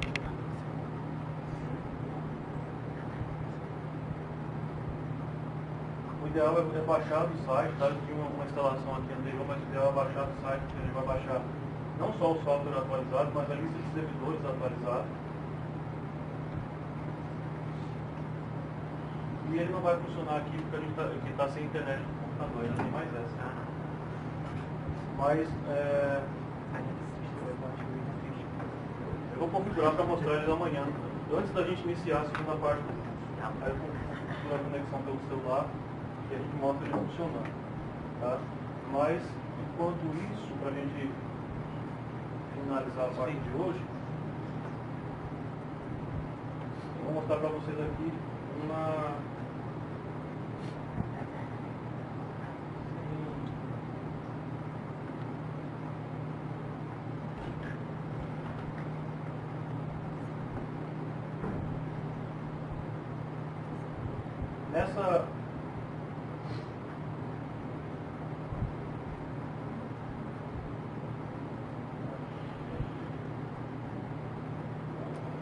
Nessa captura, tá, do dia 14 de dezembro de 2017, a gente registrou um impacto. Tá? Ele ocorreu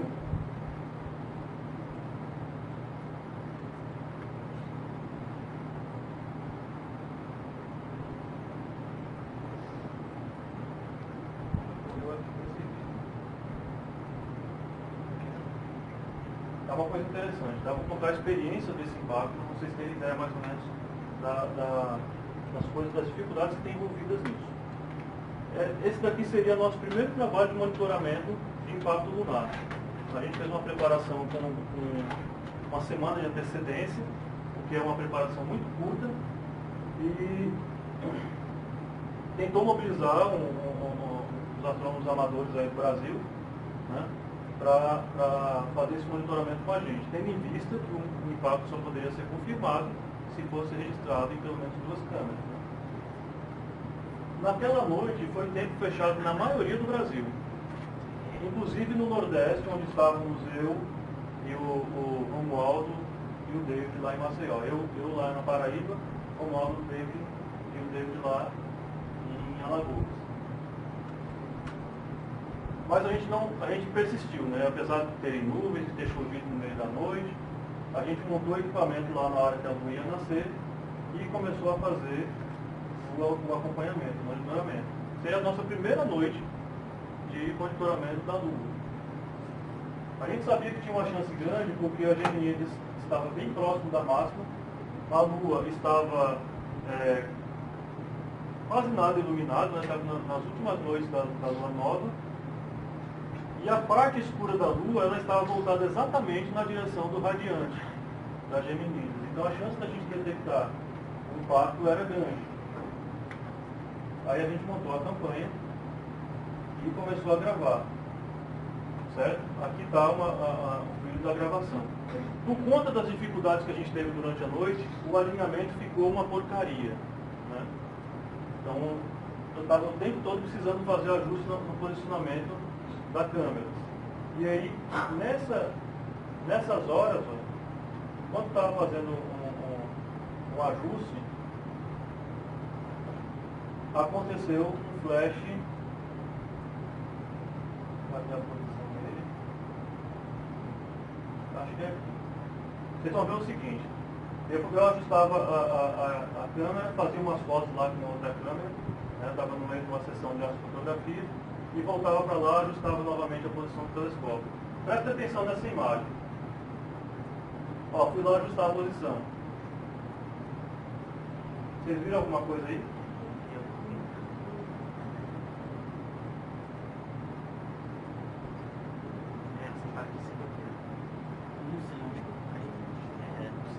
Vamos lá de novo.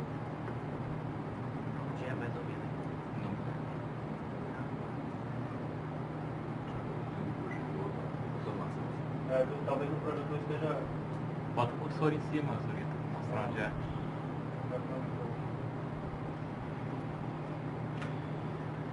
Olhem pra cá, ó.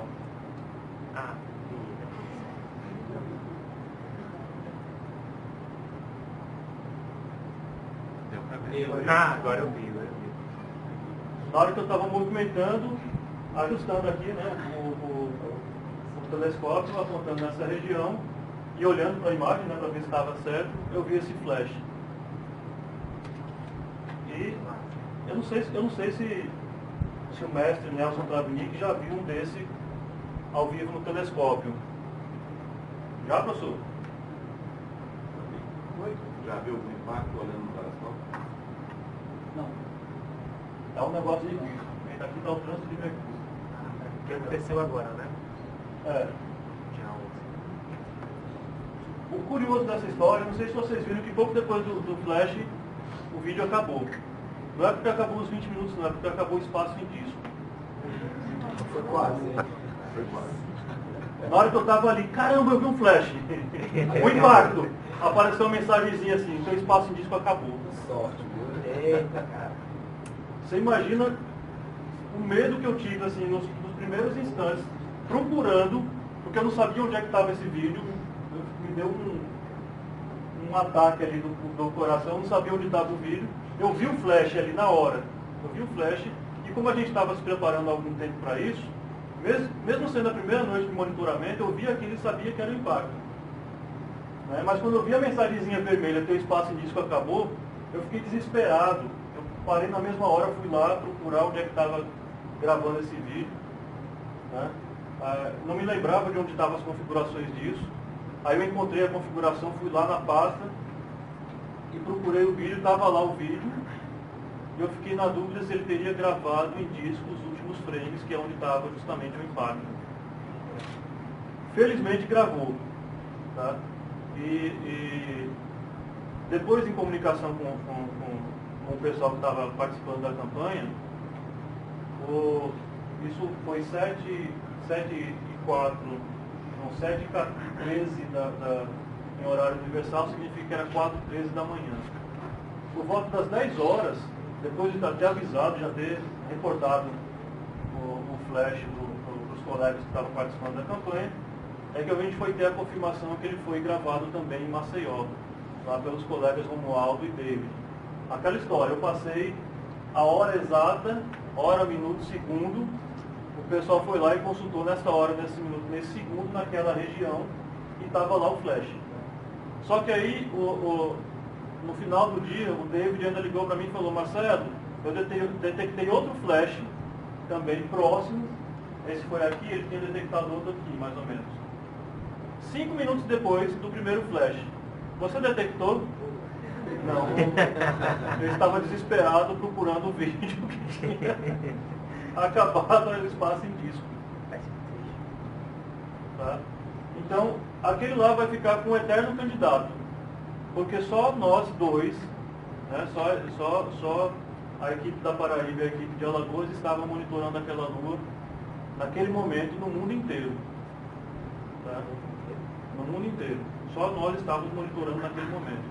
Até porque, né, Marcelo, a gente percebeu que já era dia na Europa, né? Então, Isso. os grandes sistemas estavam desligados já. Tem uma imagem aqui que mostra uma coisa interessante também. O colega lá de... Não está aqui, depois eu vejo.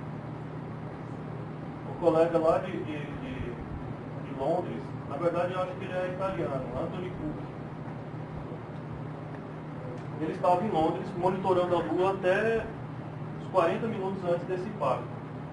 Ele é um dos caras mais experientes nessa área no mundo. Só que em Londres, enquanto aqui é verão, lá é inverno, né? E lá o inverno é pesado. Aí ele mostrou as fotos que ele, do setup dele lá, coberto de gelo. Tá? Então, lá estava ruim, o tempo estava fechado, estava nevando. Eu consegui monitorar 40 minutos, mas nesse horário eu já tinha recolhido material. Aí ele mandou a foto para mim, o telescópio coberto de neve. Tá? Então, a Europa nem se fala, ele não tinha visibilidade para a Lua. Então só daria visibilidade na América do Sul. Tá? E como a gente estava à frente dessa campanha, a gente sabia que não tinha ninguém além de nós dois, né, que estava monitorando a Lua naquele momento. Então esse flash vai ficar um eterno candidato. Se eu tivesse me preocupado antecipadamente com o espaço livre em HD, De repente a gente tivesse registrado 2 numa única noite. Tá? Aí fica a lição, né? A gente tem que se preocupar mesmo com essa história do HD. Né? Outra coisa, eu tive uma dificuldade grande aqui por conta do alinhamento, e isso me levou nas campanhas seguintes a me preocupar isso. Mesmo durante o monitoramento eu vou ajustando a elevação, tá? Até o acompanhamento ficar mais preciso, mais estável. Tá? Dificilmente, se você não tiver com guiagem, eu não sei como fazer a guiagem para a Lua, mas dificilmente a gente vai ter um acompanhamento 100%. Mas a gente consegue acompanhar a Lua durante 10 minutos, 12 minutos, assim, sem fazer ajuste. Vai lá, ajusta um pouquinho, geralmente na ascensão reta, que é onde dá essa diferença por conta da velocidade da Lua, e aí continua a gravação. Tá? Nessa hora que a gente dá essa movimentada no telescópio, geralmente o software que a gente usa para detectar o impacto, ele gera um monte de falsas capturas, né, de falsos registros. Mas a gente tem que filtrar isso depois. Tá? E até por esse motivo que o monitoramento sem o acompanhamento motorizado, ele é complicado. Porque depois, na hora da gente buscar por esses impactos, vai dar um trabalhão danado. Esperar isso. Só uma parte aqui. Só para deixar como registro para a plateia, o pessoal que está acompanhando aqui o Vinícius, parabenizar o Marcelo. Está bem estruturado, está bem didático, dá para entender direitinho. Acabou? Não. Só deixar o registro, pessoal, que esse trabalho que foi conduzido pelo Marcelo, o Leonardo Amaral também participou, o Lauto participou, das lives que o Domingos, das lives que a gente fez, convocando as pessoas para esse monitoramento, esse específico de 14 de dezembro de 17, né, do Geminides. Foi montado um pôster e foi levado para a Conferência Nacional de Meteoros. É verdade. Lá na Eslováquia. A gente levou lá para Bratislava e apresentou esse trabalho lá como pôster. Eram 30 pôsteres, 29 países concorrendo, e esse trabalho foi premiado com o primeiro lugar na Conferência Nacional de Meteoros. E eles elogiaram bastante, Domingos, no corre-corre para imprimir esse pôster, para colocar. Eles elogiaram bastante lá em Bratislava, principalmente porque eles disseram que era um trabalho completo. Os trabalhos expostos lá, e até uma dica mesmo para quem expõe nesses eventos, era um trabalho completo. Ele tinha começo, meio e fim. Existia a proposta do monitoramento, a campanha, existia a execução exibida e existia a obtenção do flash, do impacto. Então isso garantiu para o Brasil, na Conferência Nacional de Meteoros de 2018, em primeiro lugar na categoria posta. Isso foi muito importante, muito bom para a gente. E eu quero abrir espaço para quem estiver com alguma dúvida, principalmente nessa parte de gravação, tá? Porque amanhã a gente vai fazer a parte de detecção mesmo, de utilizar os softwares específicos que tem para detectar esses flashes. Tá? E a ideia é que qualquer um possa sair daqui, tendo equipamento, podendo fazer. Cadê aqui a luz? Leva ali, Cláudio. Oi. Faz o mexendo no trabalho da tarde. Não sei se está funcionando. Eu acesso. Faz o mexendo no trabalho da tarde. Sim, verdade. À tarde a gente eu vou apresentar um trabalho. Ei, Marcelo, você vai para melhor. Aqui, tá? Eu vou lá pro Gerson.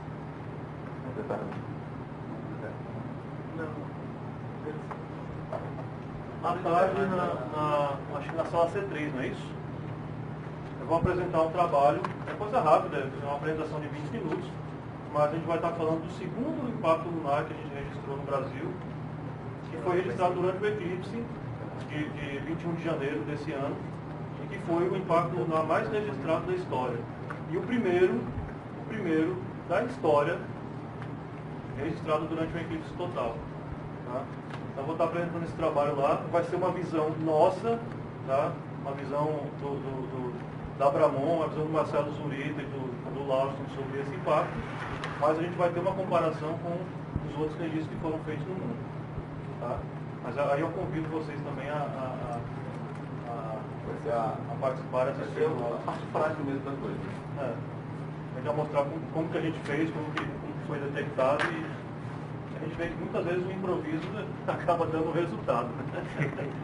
Não é desejável, mas às vezes dá. O fato da gente não desistir de continuar, né?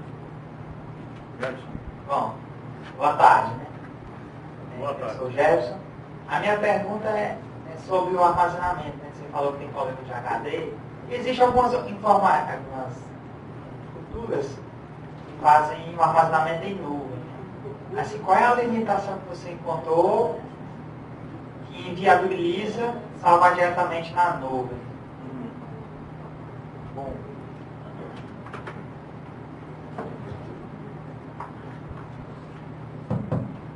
Bom, salvar na nuvem, primeira coisa, a gente tem que ter uma conexão com uma boa capacidade de upload, porque a gente vai fazer um upload de 40 GB, um vídeo, 50 GB, um vídeo de 20 minutos. Numa noite que a gente pegue 2 horas e meia de vídeo, imagina aí quantos gigas a gente tem que mandar. A outra coisa é a limitação também do serviço, né, de armazenamento na nuvem, porque geralmente quando a gente fala de terabytes, aí os preços ficam mais salgados, né? Então eu não cogitei, na verdade, a possibilidade de armazenar esses vídeos crus na nuvem. Mas eu estou fazendo um trabalho, já há algum tempo, de pegar todos os vídeos de monitoramento que eu faço, comprimir, vai perder qualidade. Tá. Eles perdem qualidade mesmo. Infelizmente, não tem o que fazer.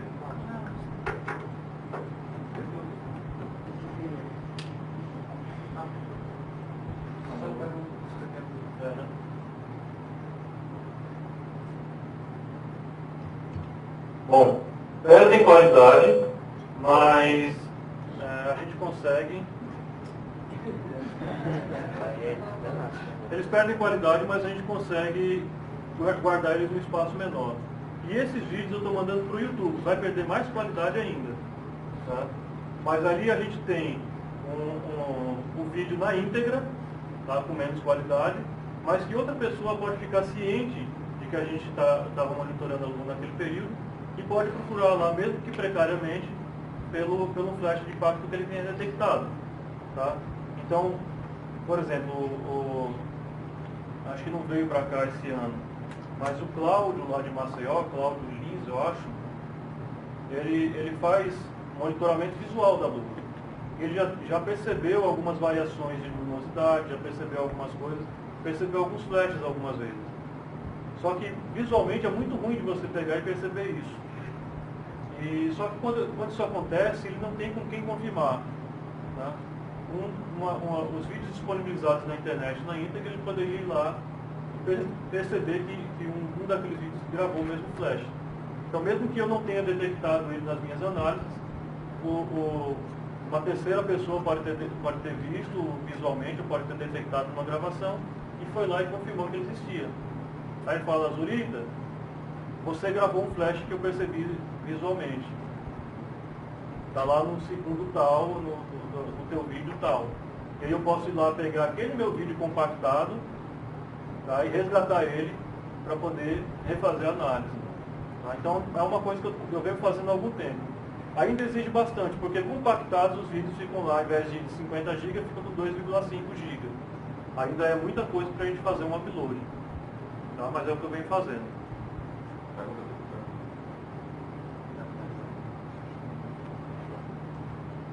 Em primeiro lugar, eu quero parabenizar o trabalho de vocês, tá?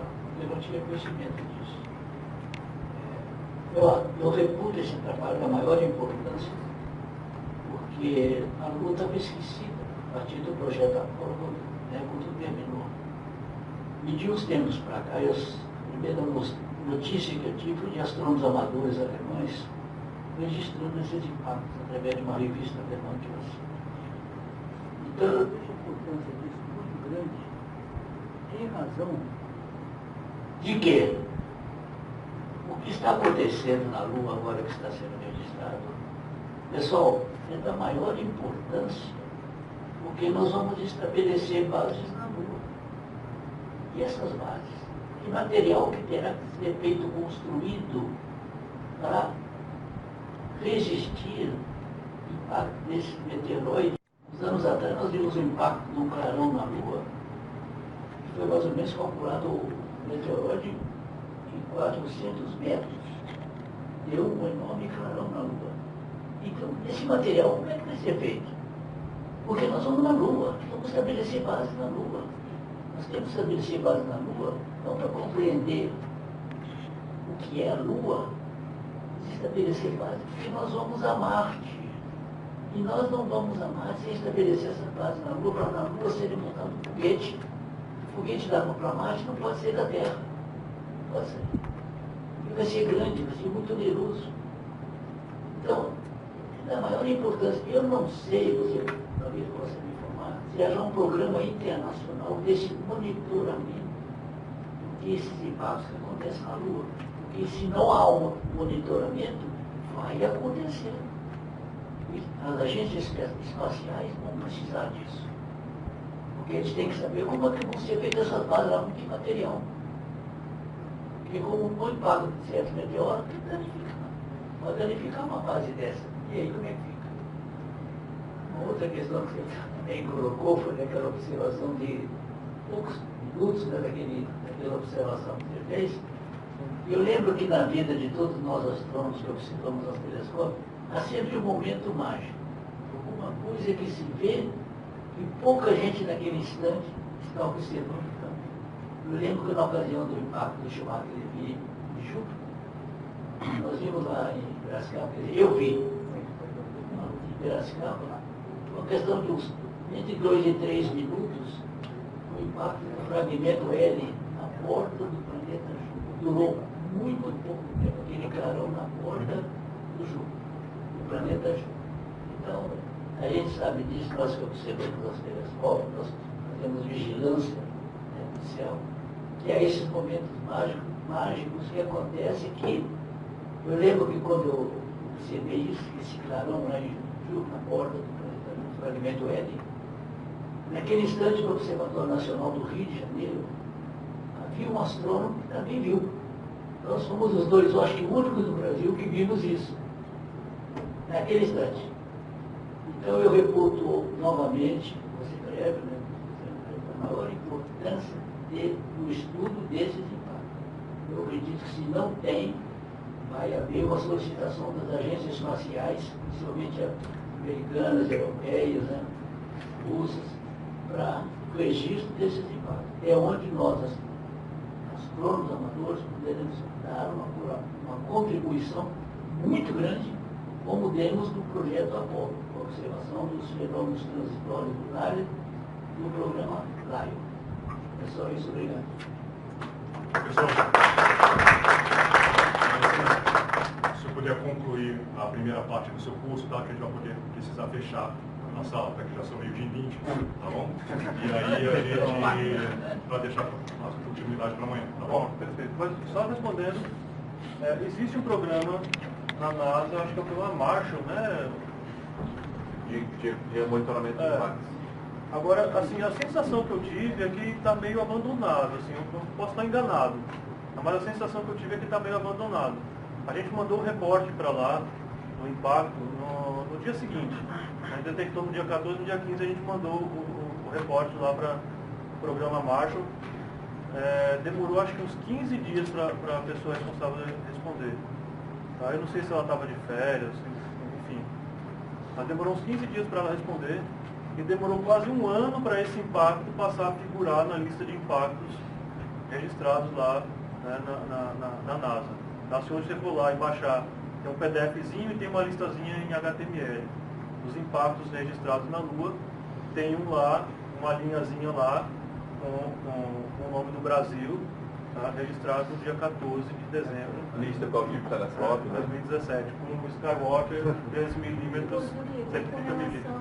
A NASA tem feito concursos até com estudantes para escolher ideias deles para que eles possam usar e aprimorar Exatamente. É uma coisa que eu sinto falta, não existe um programa global para a gente mandar esses reportes, todo mundo que faz isso, mandar esses reportes para ter essa comparação.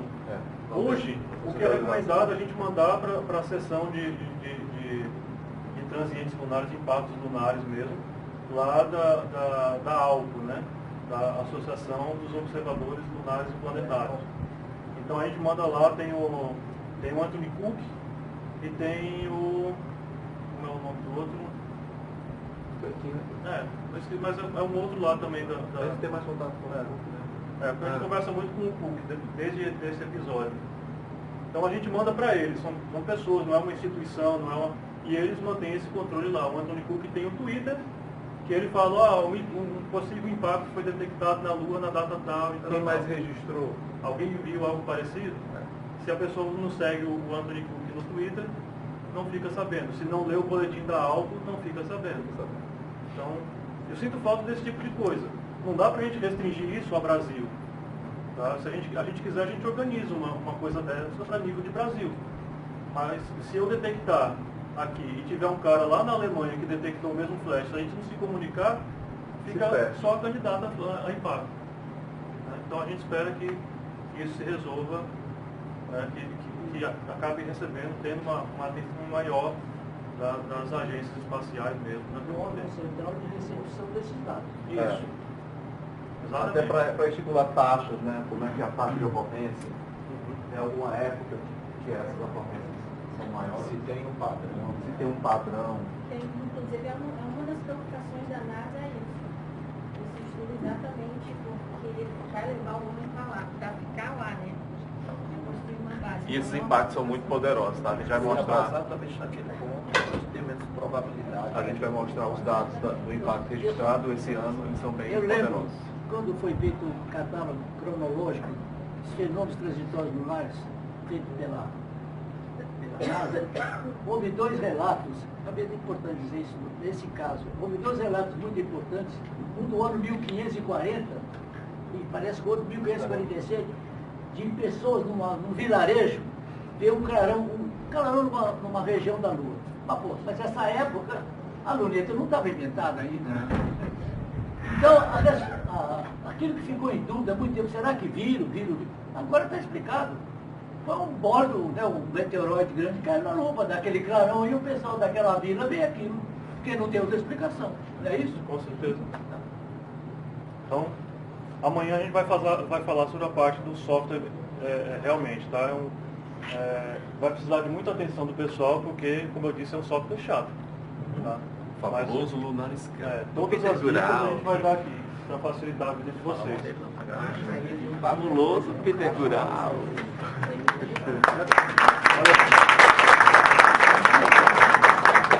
Veja se a gente pode deixar aqui e pegar de tarde. Vamos lá? Não, aí é você